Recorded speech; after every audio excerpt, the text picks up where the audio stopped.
Okay, we live in the crib, vibing with Vito. Make sure you like, subscribe, and comment on the YouTube at Vibing with Vito. Also follow us on the Instagram at Vibing with Vito. You already know the slogan, we vibrating higher. And today I have a special guest sitting right next to me. Introduce yourself to the people. My name is Dr. Aaron Michael Fletcher. I'm a local Atlanta surgeon, and I practice here in Atlanta. That's what's up. That's what's up, man. That's what's up, man. How long have you been in your field? What made you kind of go in that direction on your life path? And you know, how do you feel like with the climate of the world, climate of everybody getting surgery and stuff like that? Yeah, no. So I started. I actually been practicing here since 2014. That's when I got out of training. So it's been a little over 10 years. And I just followed a calling. I was in college. I went to Morehouse College here, and I was actually an English major. I was studying, poetry and stuff like that. And I felt like I wanted to pursue something a little deeper. So that's what's up, man. Pause. All good. Come on, bro. So I decided to, find my purpose, and I felt like God was calling me to be a surgeon. So that's what I did. That's what's up, man. That's what's up, man. I appreciate you for coming to Vibe with Vito. Everybody that sits on this couch, I have the honor to ask them this question. So now I have the honor to ask you this question. How big would you dream if you knew you couldn't fail? Unlimited. Yeah, I would. No limits on my dreams. Really? Yeah, for sure. Okay. Yeah. Do you feel like you're dreaming like that now? Like, you know what I mean? Being that you kind of, like you said, you were on one life path and God kind of called you on this direction. So do you feel like you're dreaming now unlimited? Yeah, well, I feel like when I took the first step to become a surgeon, I mean, I didn't have any science background. I wasn't a pre-med student. So that was the first big dream, was just to take the first step to get here. And then now I feel like I'm playing with house money. So I go for everything now. Facts. So was it like, okay, so you say it was a calling from God, but like what clicked in your mind that made you say, hey, this is what I'm going to do? Like, was it something that you saw, somebody that kind of gave you some pointers on the field, or what kind of sparked that I interest? always liked science when I was growing up. I kind of was back and forth between science and like literature. So when I felt like I heard that calling to become a surgeon, I literally heard those words in my spirit. So I followed it directly from there. And there was a lot of people who told me I shouldn't do it, or I was crazy for taking that kind of 180 turn. And it's the best thing that ever happened to me. Facts. How fulfilling is that? Like when you kind of have your mind set on like a goal, and then you kind of just do it. When all of like the odds are kind of stacked against you, you got people in your ear saying, "Don't do this, don't do that." How fulfilling and rewarding is that? Oh, it's amazing, man. Like that's basically the foundation of my confidence. To this day, like I'm so many years removed from that decision, but now. You can't tell me if I hear something in my spirit, or I have an unction about something, or a hunch, I'm gonna follow it. That's what's up. Like it's somebody outside of me telling it. So, that's dope. That's dope. I appreciate that too, because even with this was something that kind of just like fell in my lap. You know what I mean? And God kind of gave me this to do, and I feel like this was the assignment and the journey that I needed to take at that time, and it's been rewarding for me too as well. Yeah. Yep. Facts. You have a extensive background in both ENT and facial plastic surgery. What initially drew you to these specialties, and how do they complement each other in the practice? That's a great question. So I had a mentor when I was in medical school. I was fortunate enough to find a black gentleman by the name of Dwayne Sewell, who was an ear, nose, and throat surgeon. Yeah. And he took me under his wing and basically taught me, everything about the specialty, made me interested in it. Okay. I knew I was going to work with my hands because, like I said, I knew I was going to be a surgeon, not just a doctor. Mm-hmm. But he was the one who kind of was like, yeah, this would be a good specialty for you because you want to work with your hands, and we get to do a lot of different types of surgery. Okay. And then from there, I specialized in plastic surgery. So I just focused on the face and did some additional training in that. Thanks. And now I do both because they're complementary. I do some surgeries on the nose, which are purely functional, like to help people breathe better. Mm-hmm. And then I do others, which are more for aesthetics. In terms of changing the face and the way it looks. Wow. Yeah. Wow. So I don't want to botch this word, so correct me if I'm wrong, but rhinoplasty? Rhinoplasty, correct. Rhinoplasty and facial rejuvenation requires both surgical precision and an artistic eye. How do you balance science and artistry when performing aesthetic procedures? That's a great question, man. That's a great question. So anatomy is basically the science. That's just like, where are things in the body, where are they arranged, what are they made out of, how do they function?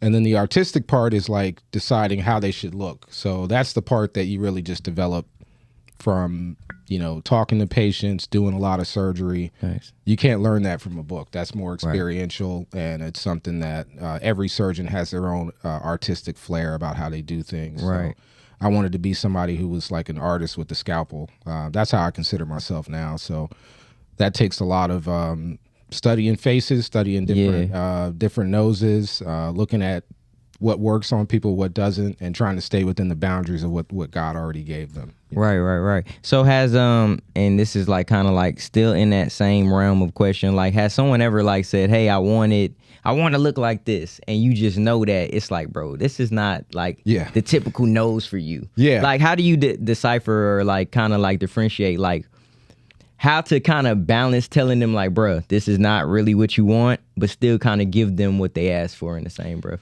Yeah, so it's kind of like you got to find a harmony, like I think nature, the way people look naturally, if you look at someone that you would consider to be handsome or beautiful, there's a certain harmony about the way that things are put together. And you kind of have to find that and work within the boundaries of what they're given, So a lot of people now are coming in with filters and they're saying, I want Kelly Rowland's nose, or I want this person's lips or this person's cheekbones, and it doesn't quite work that way. You can only work with what the canvas that you're given. So essentially, I just try to make everything look like you were born with it, like but a better version. Right? Like so just a refinement where you could still look like, man, you could have been born that way, but it doesn't look out of proportion to the rest of the face, which is really, that's like the artistry part of it. Thanks. How long does it take for them to heal after like a plastic surgery? So a rhinoplasty, typically, there's a lot of swelling the first probably 3 weeks, and then all the way up to a year, the nose is still, coming under, the healing process and taking its final shape. So it can take anywhere from a year to 2 years for it to fully show the final result of the surgery. Right. So it's a process. I mean, some surgeries like facelifts are a lot faster, but a rhinoplasty, because it involves cartilage and bone and a lot of soft tissue, there are changes that occur all the way up to 1 year. Right. Yeah. Have you ever messed up like on somebody, like or did something to where they were like, man, I wanted to be like this, man? Well, I would say it like this. I've had more people say they wanted me to do more than I did than people to say, oh, you did too much. Because that's like the balance of especially facial aesthetics. Is you can always take more, but you can't put it back. So I always err on the side of underdoing a surgery rather than making it look like botched, where I'm like really going over. Yeah, facts. You can't control the healing process. Some people have scarring or other things that are, really out of my control. But I tend to err on the side of like, being conservative. Right. So when I'm talking to you, you speak with a lot of conviction and you're confident in like the procedures and like the job that God has given you, right? Do you feel like sometimes people take the cheap way out and they're like, okay, so you may be like this price, right? And they know you can do it. And they're like, man, I just don't feel like paying this extra $10,000. And they go over here and then they get messed up. And then they're like, can you fix it? Has that ever been a situation for you? Yeah. Actually, that's a good point, because a lot of people are going overseas now. I'm sure you've heard about all the people that are going. Even with the teeth, too. Yeah, the teeth, the hairlines, the noses. Turkey is a popular destination. A lot of people going to Turkey for whatever reason. Well, I know the reason. The reason is it's cheaper. The labor costs are a lot cheaper, so you're going to save thousands of dollars going overseas. But then you don't have access to your surgeon afterwards. So if you have a complication, you have to come back home, and you'll deal with a surgeon who may not want to come behind another person or may not want to deal with the complications. So, yeah, I get most of that is people that went overseas and had things done that they weren't happy with, and now they're coming back trying to get it fixed here. Dang, that's crazy. Yeah. You trained with Sonobello? Yeah. In body contouring and liposuction. How has that experience influenced your approach to aesthetic surgery? Yeah, so typically my training stays above the neck or above the shoulders. So I basically do head and neck, but I decided to learn a little bit more because I do a lot of lipo of the neck, especially the under chin area for people. Like, but I wanted to get rid of like like double chin, or like people that have really thick, a lot of fat deposits under their chin and their neck.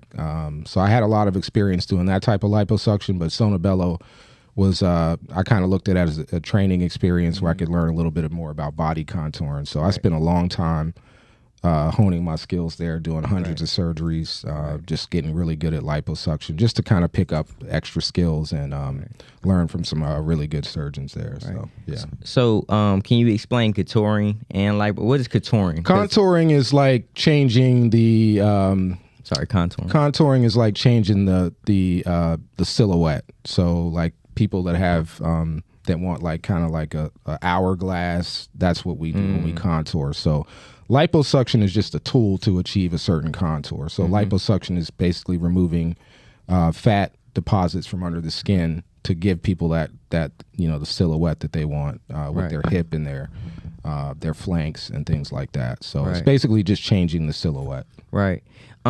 So this is another question that I kind of have. Like a lot of people have thyroid issues where like sometimes their neck kind of would like protrude. Could you go behind that, even though, because that's like a serious thing? Has anyone ever came to you and said, hey, I want to get this removed or surgically removed, and you're kind of like, bro, this kind of life or death situation, or like a situation that you kind of were like, I don't think you should do it? Well, I do thyroid surgery as a part of ear, nose, and throat. It's one of my core specialty surgeries. So I can do anything in the neck and the head. But the thyroid is located a little bit below where most people would get lipo in the neck. So there's not really a contraindication to doing one or the other together. Or not together, but like following one or one after the other. For sure. Yeah. Okay. You're board certified, and you have received like numerous accolades for your work. What does it take to maintain such a high level of excellence in your field?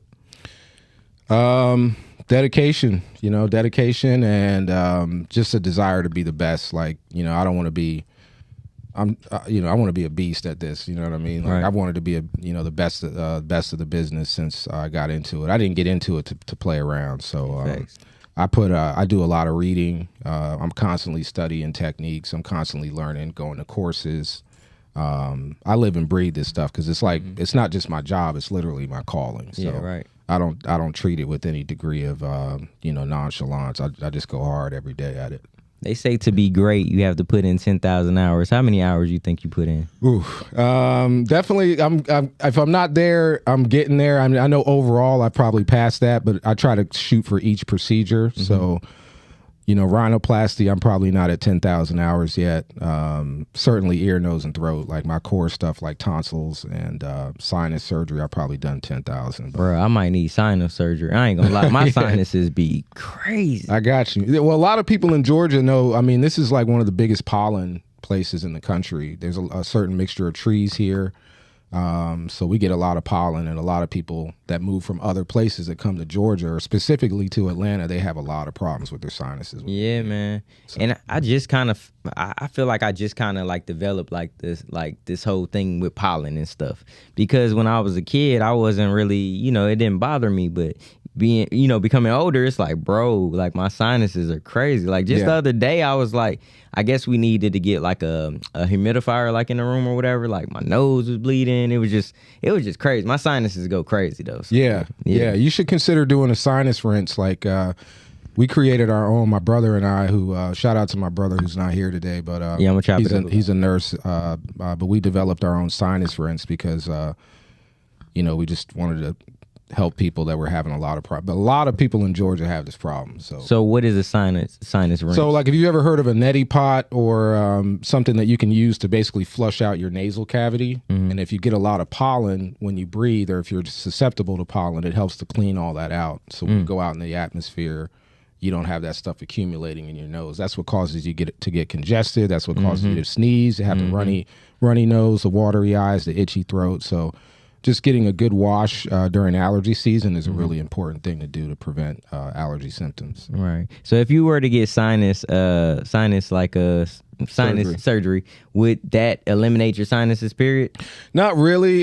Basically, the sinuses. I wish, man. If I could find a cure, I'd be rich. Like, I'm about to. I'll come this weekend. Yeah, but basically, your sinuses are just like basically air-filled cavities in your skull, and so they're basically always making mucus to try to clear whatever you're breathing in, whether it be germs or dust or whatever. So the idea behind sinus surgery is just to open those sinuses up so that you can better drain and better flush everything out when you do a rinse. Thanks.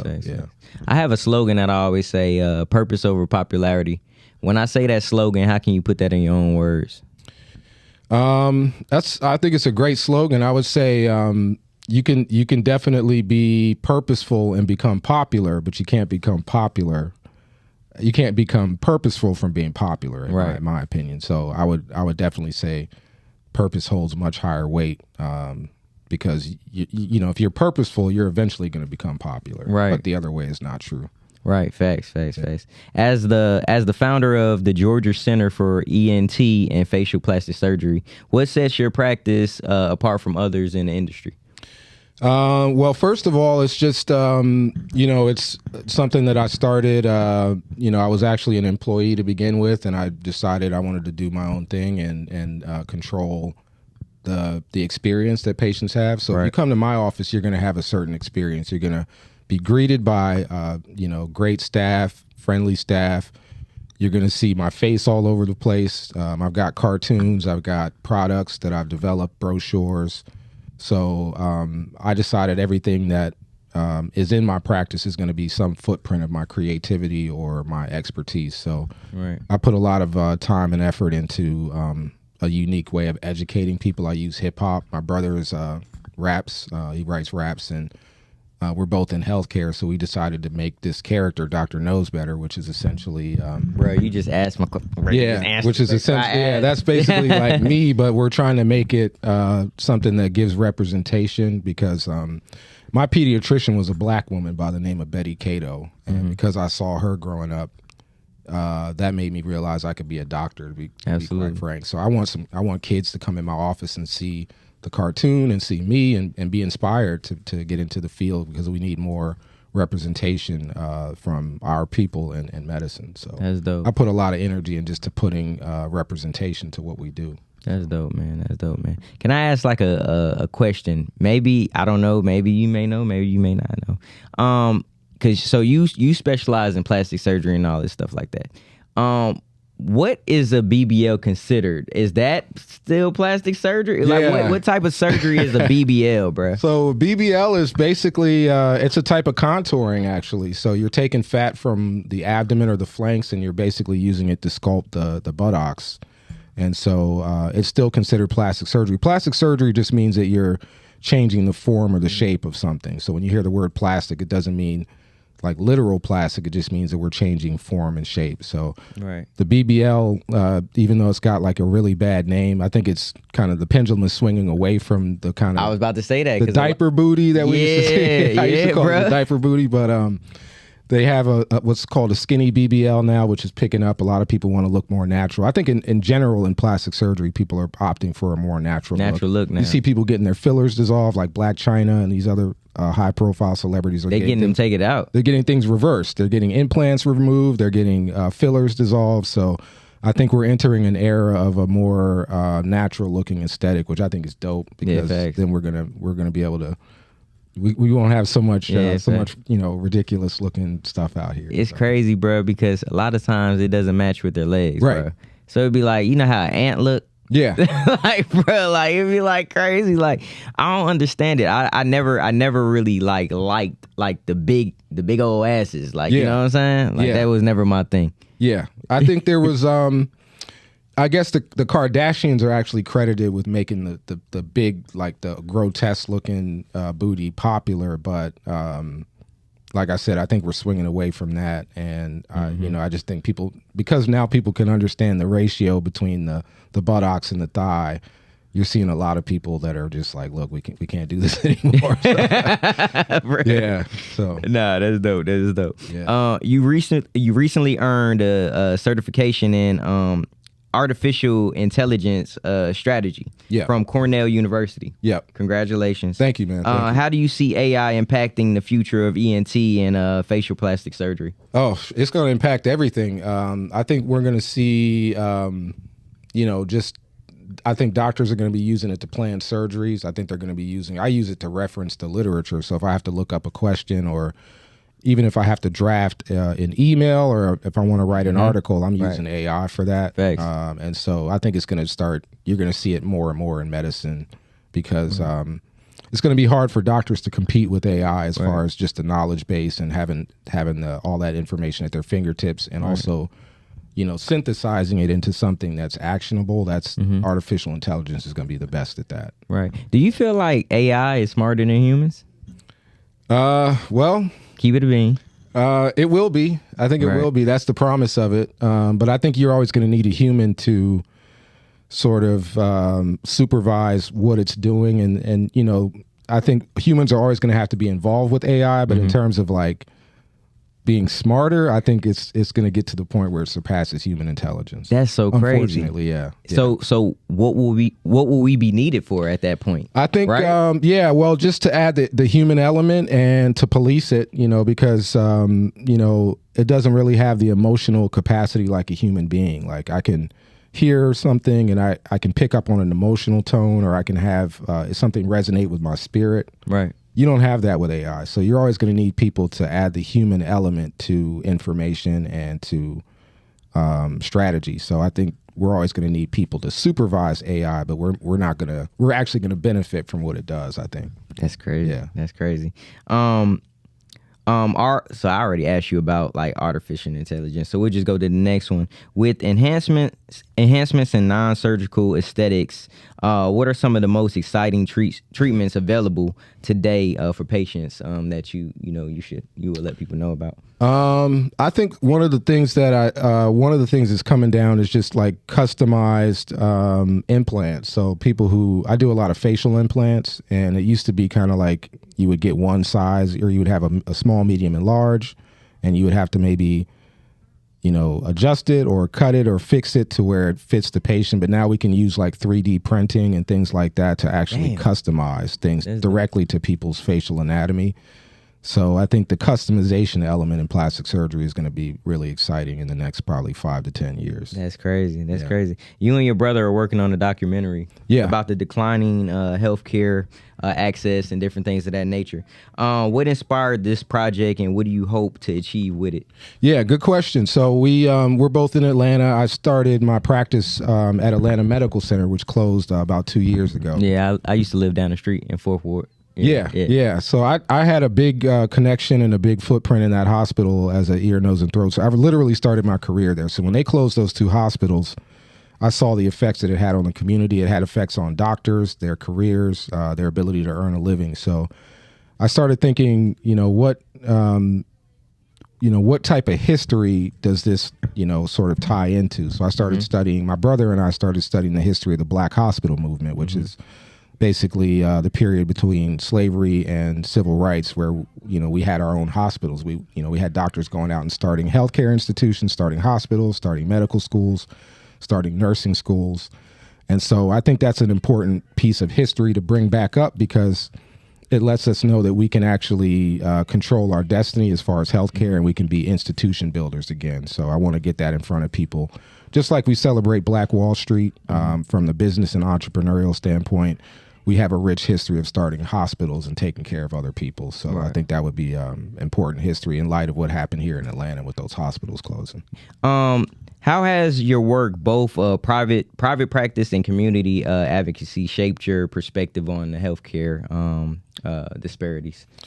It's interesting. I get to see patients of all walks of life. I get my practice is very diverse. I don't just treat Black patients, but I treat white, Asian, Hispanic, gay, straight, everything.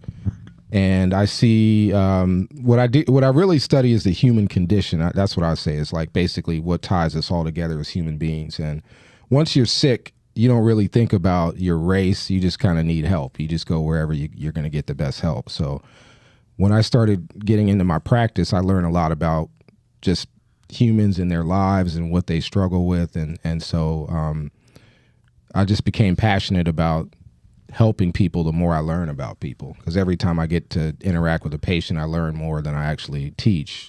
So I learn a lot about, where people come from, what motivates them, their spirituality, their values, all of that stuff. So, medicine is really just glorified service. And so, the more that you're in it, the more you want to serve and the more capacity you have to do stuff. So I really want my practice to spill out into the community, because when I'm treating patients, I am treating the community. So I want my footprint to be bigger than just my practice. That's dope, man. That's dope.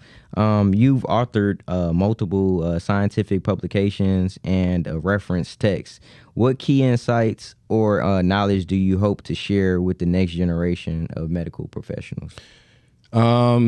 Yeah, so I think, my scientific work was just basically, I like to write. That's, I was an English major, as I mentioned, at Morehouse. So I always like picking up the pen and creating, works of art with the pen. And, so now that translates into the Dr. Knows Better character, where we're literally just teaching ear, nose, and throat best practices with hip hop. So my brother and I, we were really passionate. We're hip hop nerds. Like we grew up with the '90s era of hip hop, which to me is the golden era. We all did it too. So we just pride ourselves on taking like old hip hop songs and making them positive and making them educational. So my passion for educating really just grows from my background and being an English major, and just, I feel like the best doctors are great teachers. If you've ever been to a good doctor, one thing you remember is like what they taught you. So absolutely. I try to pride myself on making sure the patient leaves more educated than they came.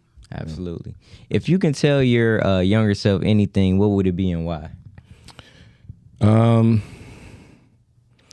Man, I would tell myself, your future's bright, kid. That's what's up, man. You got a bright future, kid. Yeah, keep going. That's what I would tell myself. That's dope. That's dope, man. Hey, I appreciate you for coming to Vibe with Vito, man. This is like a different interview for me, because I'm learning as you're talking to as well. I didn't know like half of this stuff about plastic surgery and different things about the contouring and things. So I appreciate you for explaining that to the viewers and stuff like that. Yeah, I appreciate you guys having me. Yeah, no problem. Tell the people where they can find you.